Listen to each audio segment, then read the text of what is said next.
मेरे सगे भाई ने मुझे धोखे से एक 10x धन सिस्टम से जोड़ रखा था। मैं दिन रात घिसकर 1000 कमाता तो वो घर बैठे आसानी से 10,000 छाप लेता। मैं साल भर गधों की तरह मेहनत करके बमुश्किल 1000 रुपए बचा पाता और वो दोस्तों में डींगे हाँकता कि उसके पास 1 करोड़ रुपए जमा है। मेरी बददिमाग पत्नी दिन रात गुस्से में मेरी बेइज्जती करती, मुझे निकम्मा कहती। मैं दिन में 4 घंटे भी नहीं सोता पर ज्वांग बिफान बिस्तर पर लेटे लेटे अमीर हो रहा था। आखिरकार भयंकर थकान की वजह से एक सड़क हादसे में मेरी मौत हो गई। मेरे अंतिम संस्कार पर मेरे बूढ़े माँ बाप रो रो कर बेहोश हो रहे थे, पर मेरी वो पत्नी जो हमेशा मुझे नाकामयाब होने के ताने देती थी, वो रोने के बजाय सीधे ज्वांग बिफान की बाहों में जाकर हंस रही थी। ज्वांग हंसते हुए बोला, सिटिंग, तुम्हारा ये सिस्टम सच में कमाल का है। मैं बैठे बैठे अमीर हो गया। तब जाकर मुझे समझ आया कि सारी फसाद की जड़ वो सिस्टम था। तभी अचानक मेरी आंखें खुली। मैं ठीक उसी एक्सीडेंट वाले दिन वापस जिंदा लौट आया था। सामने खड़ी पत्नी लियू रुयान मुझ पर चिल्ला रही थी। वो बोली, चेन फान, कुछ ढंग का काम क्यों नहीं करते? ज्वांग बिफान को देखो, तुम काम पर नहीं जाओगे तो मैं तुम्हें तलाक दे दूंगी। लियू रुयान हमेशा की तरह मेरा गला घोंटने आगे बढ़ी, पर इस बार मैंने बेपरवाही से उसका हाथ झटक दिया और वो सीधे जमीन पर जा गिरी। वो हैरान होकर चिल्लाई, मुझ पर हाथ उठाने की हिम्मत कैसे हुई? मैं तलाक चाहती हूँ। पिछली जिंदगी में मैं पैर पकड़ लेता, पर इस बार मैं सिर्फ मुस्कुराया। मैंने कहा, ठीक है, चलो तलाक ले लेते हैं। ये सुनते ही उस घमंडी औरत के होश उड़ गए। उसने तुरंत मेरा हाथ पकड़कर नखरे दिखाना शुरू कर दिया। वो बोली, मैं तो मजाक कर रही थी, मैं बस चाहती हूँ तुम ज्वांग बिफान की तरह मेहनत करो ताकि मुझे एक बेहतर जिंदगी दे सको। मैंने झटका देकर उसका हाथ हटाया और कहा, मैं सोने जा रहा हूँ, मुझे परेशान मत करना। वो घबरा कर बोली, आज क्लाइंट के साथ तुम्हारी जरूरी मीटिंग है, नहीं जाओगे? पिछली जिंदगी में इसी मीटिंग में जाते वक्त मेरा एक्सीडेंट हुआ था। मरने तक मुझे नहीं पता था कि ज्वांग बिफान ने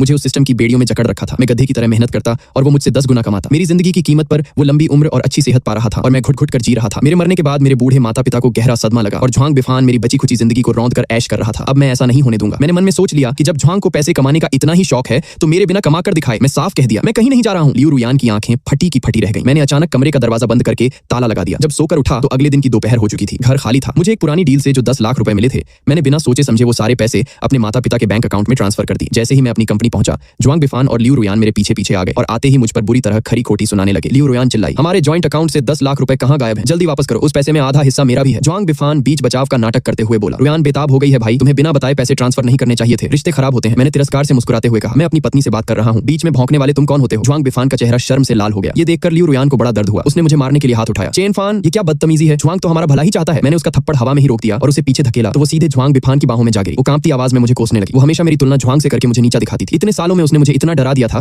कि मुझे खुद पर ही तरस आता था, पर अब और नहीं। मैंने बेपरवाही से कहा, अगर वो इतना ही अच्छा है तो उससे शादी कर लो, तुम दोनों कपल बन जाओ ताकि कम से कम मेरी जिंदगी बर्बाद ना हो। लियू रुयान तुरंत ज्वांग की बाहों से अलग हुई और चिल्लाई, गंदी सोच वाले इंसान, ज्वांग मेरे मददगार हैं और हमारी दोस्ती बिल्कुल पाक साफ है। मैंने बेपरवाही से कहा, जो सोचना है सोचो, मेरा रास्ता छोड़ो। तभी ज्वांग बिफान ने लियू रुयान का हाथ छोड़ा और मुझे रोकने के लिए आगे आया। वो बोला, भाई चेन, गुस्सा मत करो, लेकिन तुम्हें वो 10 लाख रुपए जल्दी वापस ट्रांसफर करने होंगे। तभी मेरे मन का शक और गहरा हो गया। ज्वांग के पास तो पहले से करोड़ों थे, फिर वो मेरे 10 लाख के लिए इतना पीछे क्यों पड़ा था? मैंने शांति से उसे अपनी नई कार की चाबियां थमा दी। मैंने कहा, इसका मूड ठीक करने के लिए इसे बाहर ले जाओ और बाद में कार लौटा देना। जैसे ही वो दोनों गए, मैंने तुरंत अपने फोन में कार का 4K डैश कैम खोला। कार के अंदर की आवाज साफ रिकॉर्ड हो रही थी। लियू रुयान गुस्से में चिल्ला रही थी, तुमने उसे मीटिंग में क्यों नहीं जाने दिया? मैं कब से इसकी प्लानिंग कर रही थी, सिर्फ चेन फान के जरिए ही हम इस पैसे पर कब्जा कर सकते हैं। जवाब में ज्वांग बिफान बोला, शांत रहो, उसे कुछ दिन और जीने दो ताकि वो हमारे लिए और कमा सके। तभी ज्वांग बिफान ने डैश कैम में वो राज उगल दिया जिसने मेरे होश उड़ा दिए। अगर चेन फान ने वो पैसे वापस ट्रांसफर नहीं किए तो सिस्टम मुझे 10 गुना ज्यादा सजा देगा।